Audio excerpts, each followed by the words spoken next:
Well, hello, welcome to ILoveGay today. And we are diving back into the world of sports. And we are here with Jason Peplinski from Sin City Classic Sports. How are you? Doing great. Thanks for having us. Well, it's great to have you here. It's funny because being from LA, I had always known of Sin City Classic, just up there in Vegas. And I knew it was about sports, and I probably should have been more involved with sports than I was. But no, you guys have had a great name for yourself and have created something that, from what I'm reading, has just really grown into quite the event. Yeah, it grown in popularity, and we started off as a small softball tournament, and we're 17 years later now into the festival, and we have 24 sports, and Yeah. approximately 10,000 athletes will visit us this January in Sin City, and super excited about the growth of the tournament and festival. Yeah, no, it's huge. It's one of those things. It's funny because I attend a lot of like LGBT business conferences, and then also in the world of travel and so forth. I enjoy those. But when I'm there, it's always interesting because you're always they're competitive. They always talk about the size of the attendees. And I always think to myself, I don't think they have any idea. I've noticed from various sports events, including like with I think it's water polo and so forth.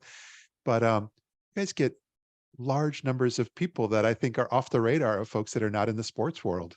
We were off the radar for a long time, but I think people have tapped into the body of people that we do bring, and Yeah. we're the largest LGBT sporting event annually in the country. Yeah. And we have a large following, and it grows every year. And you have sponsors such as like Lexus, I know is a big one, right? Lexus is our presenting sponsor. They've been a great partner to our festival. Tito's is another great partner for us, as well as partnering with some of the local organizations in Vegas. Yeah. And yeah, we're super happy and proud to have Lexus as our presenting sponsor, and they'll be present at the festival all weekend. Well, it's interesting, and even talking a little bit, comparing it to gay games. But you started as part of it. Just it was part of the Los Angeles Gay and Lesbian Softball League, right? And then just kind of grew into a bigger event. Yeah, so GLASA, the Greater Los Angeles Area Softball Association, is the host parent, so to speak, Yeah. of the festival. I serve as the commissioner of that softball league, but many of the Okay. people involved in our tournament in the festival have served in roles on the GLASA board, and all the volunteers for the festival come from our local softball league. Yeah. So we have about 40 teams here in LA, and all of our support and all of our volunteerism comes from that league at the festival. And we have an amazing committee of people that work on this festival every year, and it's a real team effort. Yeah. And then, but uh, gay games and so forth. How do they fit into all that? Do they work with you in any? They do. The Gay Games does come to our festival. They'll have a presence at the opening registration party. Yeah. And a lot of our athletes have attended the Gay Games softball tournaments over the years. In fact, my husband has gone to a Gay Games. And so, yes, they're definitely present at our festival, as well as other organizations. We have Asana there, which is the Women's National Softball Organization. We have NAGA, which is the North American Softball Association. Yeah. And we'll have other partners as well that run other sports festivals at our festival as well.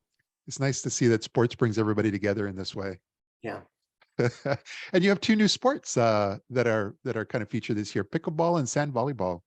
Yeah, so pickleball, and not surprising that we finally got pickleball on our list of sports. It's the fastest growing recreational activity in the country, and in fact, we just started playing about 6 months ago, and it's addicting. We love it, and so we're thrilled that pickleball decided to join us, and also great that their event is going to take place on Thursday and Friday.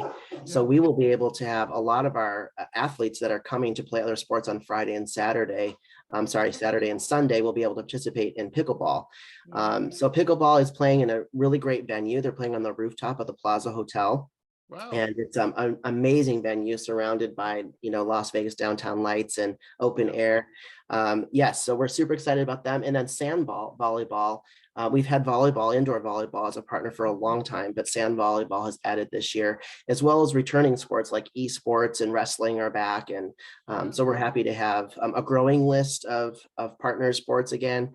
And this is the first year sort of out of COVID that everybody is kind of back in full force. As we did have an event last year, but it was a little stinted because of the COVID protocols and such, and people were still a little leery to travel. And so we're excited about a full festival this year. Yeah, I think last year was more of a transitional year for many of us. Yeah, But you have exactly. Lastly, you have an award that you're going to be kind of as part of this, the Ken Scearce Leadership Award. Yeah, so Ken was our executive director, and unfortunately, about a year and a half ago, passed away. And so, in his memory and his commitment to this festival, we created an award that all of our partner sports can submit nominations for, and they're due the first week of December. And so, this will be the second year of the award, and we'll be giving it out at the Compete magazine award show on Thursday night at the festival. And Ken was a force in LGBT sports around the country, and this is just a way to honor his commitment and legacy to our community. Yeah.